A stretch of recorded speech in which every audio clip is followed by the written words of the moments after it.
Hey friends, welcome back once again as we do now part 3 of our Developing Female Leaders live seminar that we recorded. We're going to jump right back into the questions that the panelists were answering. Listen now. Let's get into this then. How do you approach balancing relationships and career in a God-honoring way? Oh, yeah. We went through. My back is just hurting, so I was like distracted by. You're very pregnant, just in case you forgot. There will be a baby by the time this episode But it does say I Actually, answer 2. first. There'll be 2 babies by the time this episode releases, but Hopefully not within the next 60 minutes. Yeah. But yes, No. we don't want it in the next 60 Though minutes. I think in a pinch, There is a doctor. I We're could good. deliver No. a baby. I think in a pinch. I think you want to pick me over Martha, because that baby doesn't come out of your eyeball. please. This is tough. I was worried about I saying don't know how to menstruating. transition. Can't. But just keep trucking. You got it.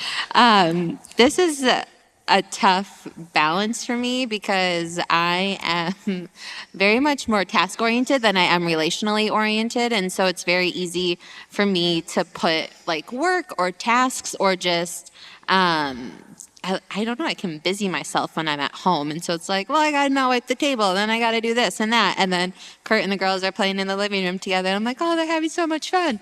I should go do that. But I got to finish this. And it's the worst. And so I think working at Hope and then having a husband who is very relational has allowed me to find a better balance. I don't know if like you'll ever strike a perfect balance with it.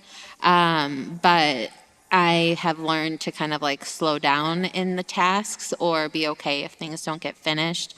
So I was reminded of an example of how I have done this recently. Our oldest, who's almost 3, just started school 3 days a week.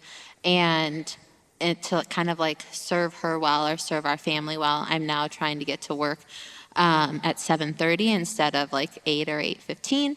And that's like shifted like the time I get up because I still want to be able to work out. And then it has also then impacted the time I'd like to go to bed. And so just trying like, instead of doing the tasks that I think need to get done at home, putting, I guess, like Addie and our family over me and the work that I need to do. But it's hard to also do that. So I recommend having adult children. yeah. You can work out when. They don't care when you work out. Yeah.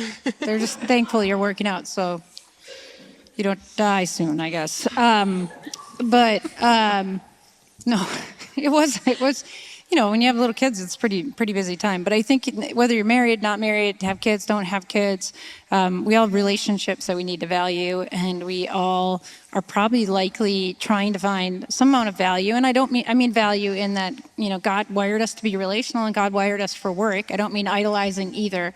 So I think it's keeping proper like perspective on both our work and our relationships. Like how am I doing this? Am I idolizing either of these things? Am I making them out to be things that are going to, instead of saying I'm okay in Jesus, it's going to be I'm okay in my friendship. I'm okay at work.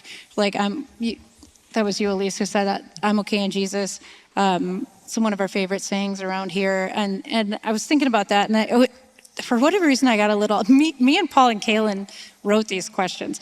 But when I saw this, when I was looking at it tonight, I got a little like kerfluffled by my own question, because I'm like, would they ask men this question? Did anyone else think that? I thought, how do I answer this? At Hope, we would. I think if men were doing the same panel, I think they'd ask men the exact same question. So I was like, good job, Hope. I think they'd want to make sure that there was a healthy balance. And so, but regardless of if you're a man or a woman, this is hard because there are different cultural expectations. We've all like read the articles. If you haven't, it's an interesting read. What moms who work expect of themselves at home is pretty significantly high in general. So that's kind of one of those stunning things. But also, you know, we're wired for relationship. And so I think it's just keeping a careful check on whether you have a healthy perspective on both of those things. I'll just circle back to my original answer.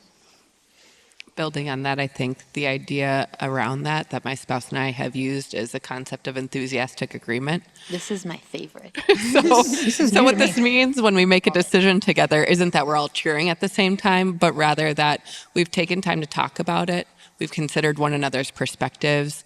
We've ensured that, like if I am taking a new job in a new role, we talk through the implications for our family, and we both have to be really okay with what that entails and kind of entering into that contract of like, okay, yeah, let's do it, whether it's for something that I'm pursuing or my husband is pursuing. Because without that, there's an opportunity for bitterness or resentment to build, or just the lack of communication and considering one another.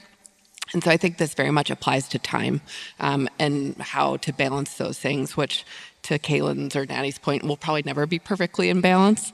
But we like to kind of have that 80-20 rule of hopefully 80% of the time it feels like it's within the bounds of what we think makes sense for our family.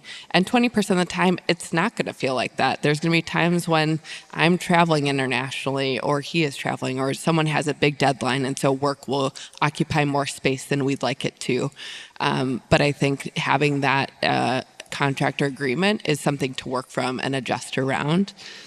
There's also this idea to, if you're single, make sure that you have a friend who has that contract with you. And so maybe you're saying, okay, doing yoga is something that's really important to me, and so I'm going to set this hold on my calendar so that I leave to get the class at 4 and don't continue doing X and push that off because I'm putting something else ahead of that. So there are ways to have that balance, whether you're married or single.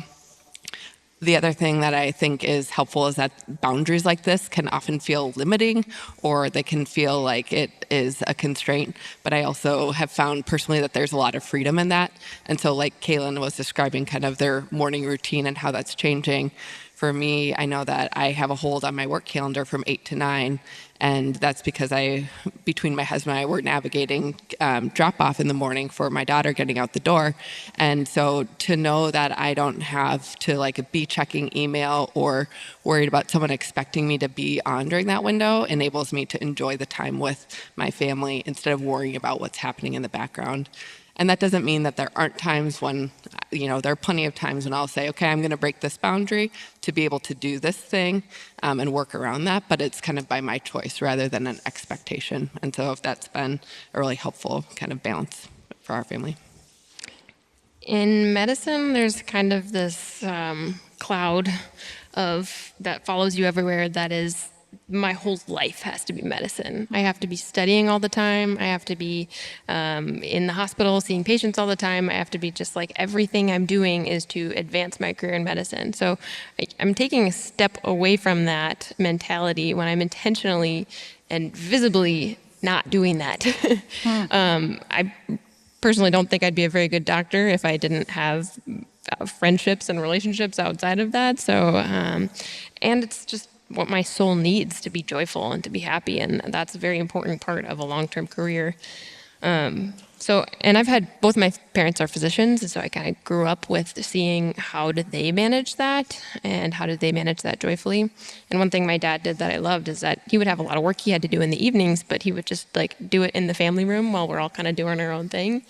And that example stuck with me that, if I do have to get things done for my career, I can be with other people when I'm doing them. I'm not going to do as well as if I did it in the solace of my own little quiet office space, but I still get to be part of life. And that to me is extremely valuable. And then just knowing that I do have to intentionally make choices to say, you know what? We're not going for that 4.0 version of this doctor anymore. That's not realistic, and that's not what's healthy. I have to do as much as I can, but also say, okay, it's my anniversary. We're gonna take this evening off, and there are some of the lectures are optional, or you only have to attend a certain amount. My intention is to go to all of them, but saying, I'm not going to that one. I'm gonna go have dinner with my husband because this is important to foster our relationship. And I think being able to break away from all those influences that say, you have to make this be your all-time thing, and visibly not be that is very important and hard to do. Do you think, sorry, Allison, I know that you didn't talk yet. So, but do you think like when you make, sometimes when men in certain careers make that choice to like, take a step back to like honor relationships in their life or just take time to do anything outside of medicine, they're applauded as being brave. Do you think the same is true for women, or it's more like, yeah, that's what women do? I mean, I'm just curious. I don't know. Okay. All right. I did Circle recall in my first year of residency, I asked for one of my male colleagues to help cover just 2 hours of my call shift so I could go have a birthday dinner with my husband. And it was met with the response of like, absolutely not. This is your life. You should be doing this. And so I was like wondering how a male might respond, or it may have gotten a response if they had asked the same thing. But I'm not necessarily sure that that's a male-female thing. I think that Just a medicine thing. It's a medicine thing. Okay. This question is actually very helpful for me. I'm taking mental notes because I would like to know the answer to this. Yeah. We live in the real world, and I think this question is easy when we ask it of ourselves. I think it's easy to ask it in a very hypothetical way. So for how do I approach balancing it? I think in real time, you have to think about you have to weigh your values and weigh what career or relationships you have at the moment and say, hey, is this, and do a little check-in. Like, is this what I'm wanting? Is this fulfilling the areas? And of course, we can't strike a perfect balance, as everyone here has said, and I don't think that's the point. But at least for career changes or family changes or whatever it might be for me and for us, it's been, at what point is this no longer getting, it's becoming my whole life, and this is what everyone expects of me, even though we all say we're family first and it's your personal life first, but is that really showing? I think those are the moments where you have to evaluate, now's the time to make a change. What does that change look like? Does it look like a conversation with your boss? Does it look like a conversation with other women of how they've navigated it? Does it mean looking for a new job? Does it mean finding friends and relationships that kind of also get what you're going through and can help you navigate and fit into that. But I don't have an answer to this, so I'm taking notes. Thanks, everybody. This was her question, too. This was my question, yep. All right. The next one is a kind of longer question. It has a little bit of an idea in it. So we've all heard of the glass ceiling, invisible barrier that women bump into that keeps them from moving beyond a certain threshold. But in the book, Developing Female Leaders, Katie Cole brings up the idea of a sticky floor. And the sticky floor means the attitudes and learned behaviors that women do to themselves to keep them from growing in their leadership abilities and opportunities for advancement. She says some sticky floor challenges that often hold women back include not leveraging mentoring relationships, not learning how to present themselves effectively, waiting for their hard work to be recognized by someone else rather than confidently articulating it for themselves, and not knowing how to confidently negotiate for their own values, such as schedule, salary, and benefits. And then I think from the book she cites an example of this is that a man will apply for a role he is 60% confident that he can do, expecting to fill in the next 40%, whereas a woman will wait until she's 100% confident she can do it before applying.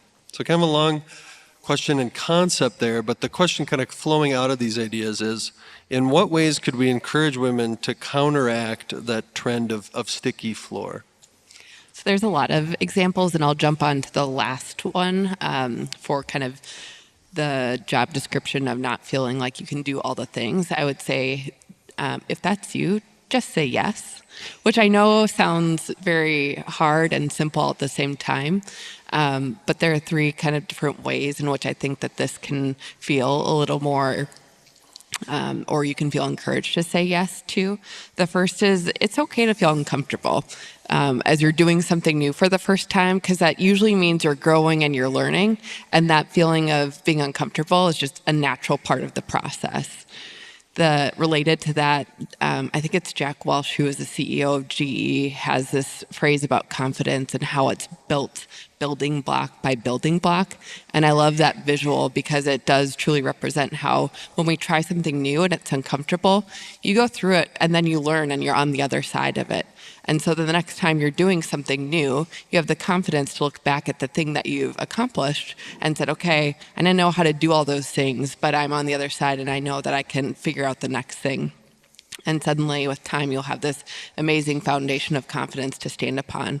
And so hopefully that feeling of being uncomfortable can be replaced with the confidence to know you can navigate the in-between of what you do know and what you don't know. The second thing around this is to kind of feel good about saying yes is to ask for advice.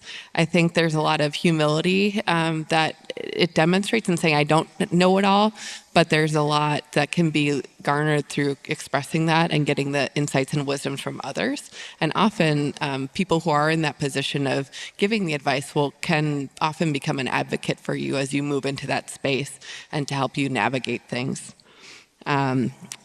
And then finally, I would say, in all these spaces, try to find things that tap into your passion, because I think sometimes when we are focused on ourselves, this has come up before, but it's easy for us to get in our own way. And so if you're working in a space where you're passionate, then that can kind of all melt away. I know I have passed up other roles to kind of take on more responsibility at certain times or to lead teams because there was an opportunity that I was super passionate about, and it was kind of stepping into a whole nother role that typically someone in another function would do, and I had no experience doing it, but I wanted to stay close to it, and so I said yes, and there was a lot of growth that came from it. Even though it was bumpy in the beginning, I definitely learned a lot, and kind of ultimately has not necessarily shaped or changed a trajectory for me, but mostly enhanced it. And so say yes, or if that's too hard, maybe just think, why not?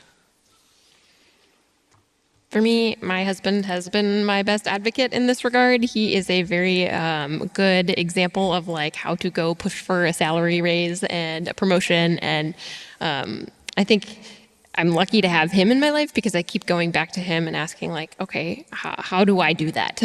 How do I ask for that?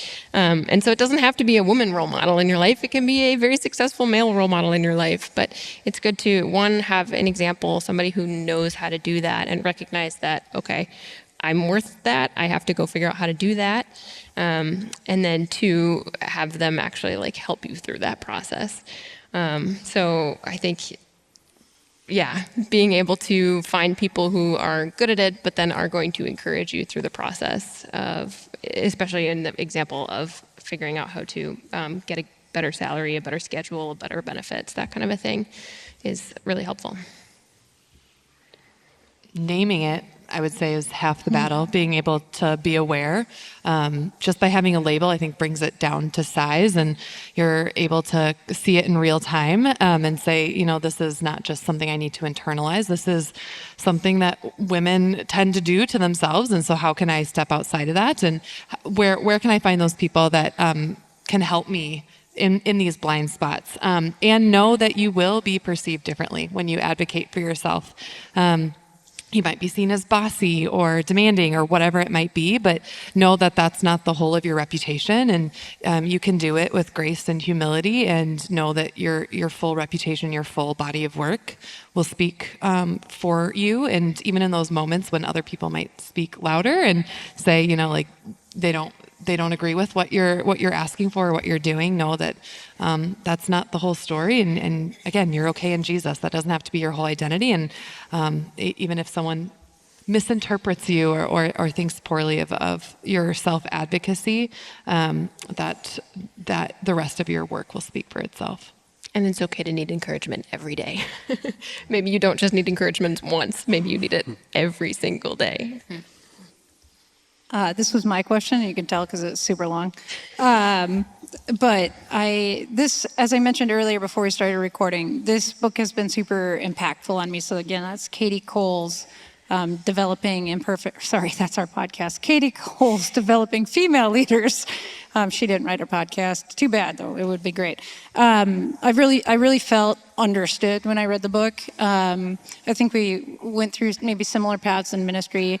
And so I think it's a really great book. And the concept of sticky floor has been on my mind. And in the church, it adds different layers to sticky floor when you start incorporating theological beliefs and differing theological beliefs and where does that land and what does that mean for roles and different things. So it can add just an extra layer of confusion on top of our cultural understanding. We have this Christian subcultural understanding, but they don't all agree. And so it can be extra confusing. And again, that's a whole nother podcast out there. But she advocates for just clear understanding so that people see how far, if a woman doesn't feel like she has the freedom to jump, she's just going to stick to the floor, is kind of the principle behind it. And so it was just really encouraging me to read it. And I think, Allison, just what you said, to just have a word for it. Sometimes just being able to name it, you're like, oh, that's what I'm doing to myself, or oh, that's what I'm seeing. That's okay. She doesn't really believe she can do that, or she should do that, or whatever. And so I can have that conversation with her and saying, oh yeah, can you help me understand why you don't think you can do that? And then we can get at some of the root reasons that people get stuck, or I'm personally am stuck. I think naming it is also a great strategy for a graceful way to do that to model it for others. So this is something I'm working on. I'm working on self-advocacy or whatever it might look like to kind of soften, to grease those wheels a little bit. I think is a nice way to help other people. It's almost a way of apologizing for yourself, but it's a way that people might hear that a little easier. And then I think encourage you. So my answer is very similar to Allison's. I would say knowing the trends that are common for women, because then you can name it and then you can say, hey, this is something that I see myself doing. Can you help me in that? Because if you're not letting people know that this is something you might be experiencing, they're not going to know how to best come alongside you. And then just in regards to this book, she does talk a lot about ministry, but I would say this is a good book for really anybody to read, because these concepts, like the sticky floor, is not something that's just in the church. And so while her example is in ministry, I would say still read the book. Great. Yeah, and it's interesting, a lot of the concepts in this question had come up previously in the conversation, and you guys are kind of pioneering working through this stuff and giving it away, which is really encouraging. All right, last one to wrap it up here. What are some truth statements that you would say to a young woman who is beginning her leadership journey? So am I just saying one at a time? Say a million. Go ahead, do it. Yeah, just what do you got? Well, okay. The first one I wrote down is God has given you specific talents and gifts. And while it can be easy to doubt how he has created you, he has purpose and a plan for you in mind. And so just seeking him in that. You're all looking at me. Well, because you yeah, I'm the one who said maybe we should just one at a time and see if anyone else. I think let's just hear from everybody. Things that are relevant. Man, I was struggling with whether or not this is advice I would give specifically to women, like young women, as opposed to just general advice. How would it differ? And I think the top 10 things I thought of for young people would be just advice for young people. And I'm how deep down the well do I have to go to be specific to women, and which am I supposed to pick? So I don't know how you guys thought of it. What were some of yours? And then I'll gauge what I'm going to say based on that. Well, mine is joyfully be yourself. And if you like to say, I think and I feel in your professional emails, and you want to do that, you can do that. Just be confident in yourself. And for me, realizing that it's okay to joke about being misperceived as the nurse instead of the doctor, and just being okay with that, being joyful about that. That's just how things are. So joyfully be yourself. Please be yourself, and just everything else will learn to work around you because you have a lot to offer. Ask for help, and then pray. Just constantly pray, because we're all asked to do a heck of a lot more than what we're capable of doing, and God's going to make it happen if he's put it on your heart. So Yeah, I said you're capable. Not everyone will see that, and that's okay because your identity doesn't come from what other people think of you in the workplace or whatever it might be. Yeah. I would say lead with authenticity. We kind of touched on this, but God has given us unique gifts, and so those should be on display. You can't lead in somebody else's style, just lead in your own way. I'd say also this idea of showing up and getting wet, if that resonates with you or struggle with perfectionism, embrace that idea that you should trust God with the outcome. And then finally, I'm okay in Jesus is kind of the best truth statement for all the things that weren't encapsulated in either of those. Sorry, we're having a weird side conversation over here, but we figure if we're not on the mics, no one can hear it, hopefully. I wrote God is God. Like, that's really helpful to me. In the sense that he can do great things. Sometimes I underestimate just a situation or what the potential is in something because I forget that God is God and he's always up to something and he's always going to make his will happen. And then I kind of, my number two truth statement was God is God, not you.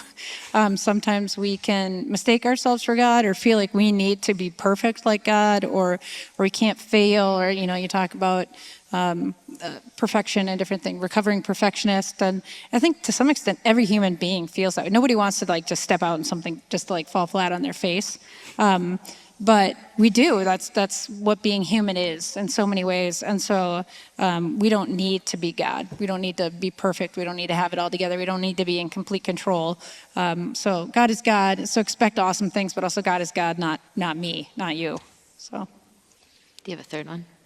I just have I wrote leadership is worth the pain. It's not sometimes it's physical pain, but normally it's just emotional pain or emotional wear and tear that leading others because you feel we should rightfully, if you're a leader, you should feel the weight of responsibility. You shouldn't lead if you don't understand the weight of responsibility because I think that's when people make really terrible leadership choices. But it's good. I think I think we tend to pass on leadership chances or experiences because there's maybe an opportunity to lead badly. And so that's where having good people alongside of you who are going to encourage you and offer you advice, point you in the right direction when maybe you start going a little bit crooked, is so helpful. But also just taking the opportunities to lead because it is worth it, even when it's scary. The world needs leaders, and it needs good gospel-centered leaders, both male and female. And whether it's in the church or outside of the church, we need to have good leaders who are thinking in a gospel-minded way, thinking about God's priorities and leading like Jesus, where we're thinking of others before ourselves. Because I think that's just going to be an incredible witness as the world moves forward to continue to try to look towards selflessness in a culture that is hyper individualistic and self-focused, and the meaning of life is personal happiness. When we put out a different vibe, people notice. I still have two. Go for it. Great. Yeah. It's kind of already been said, so maybe I don't need to say it, but I'm going to. There is more than one right way to lead, and you kind of touched on that. I can't remember what your verbiage was, but I was like, oh, that's kind of what I have down. I think when I first entered LDI and Naty was the primary female leader, it was I got to lead like her, and I'm not Naty. And so then the Lord has worked on me in that. And so you don't have to be like any leader that you admire, whether that's in the church or in your workplace or wherever else it might be, but be who God has created you to be. And then the last one I wrote down is you are worthy, just because God says you are. And then we were talking about mantras because Allison said that hers is a mantra.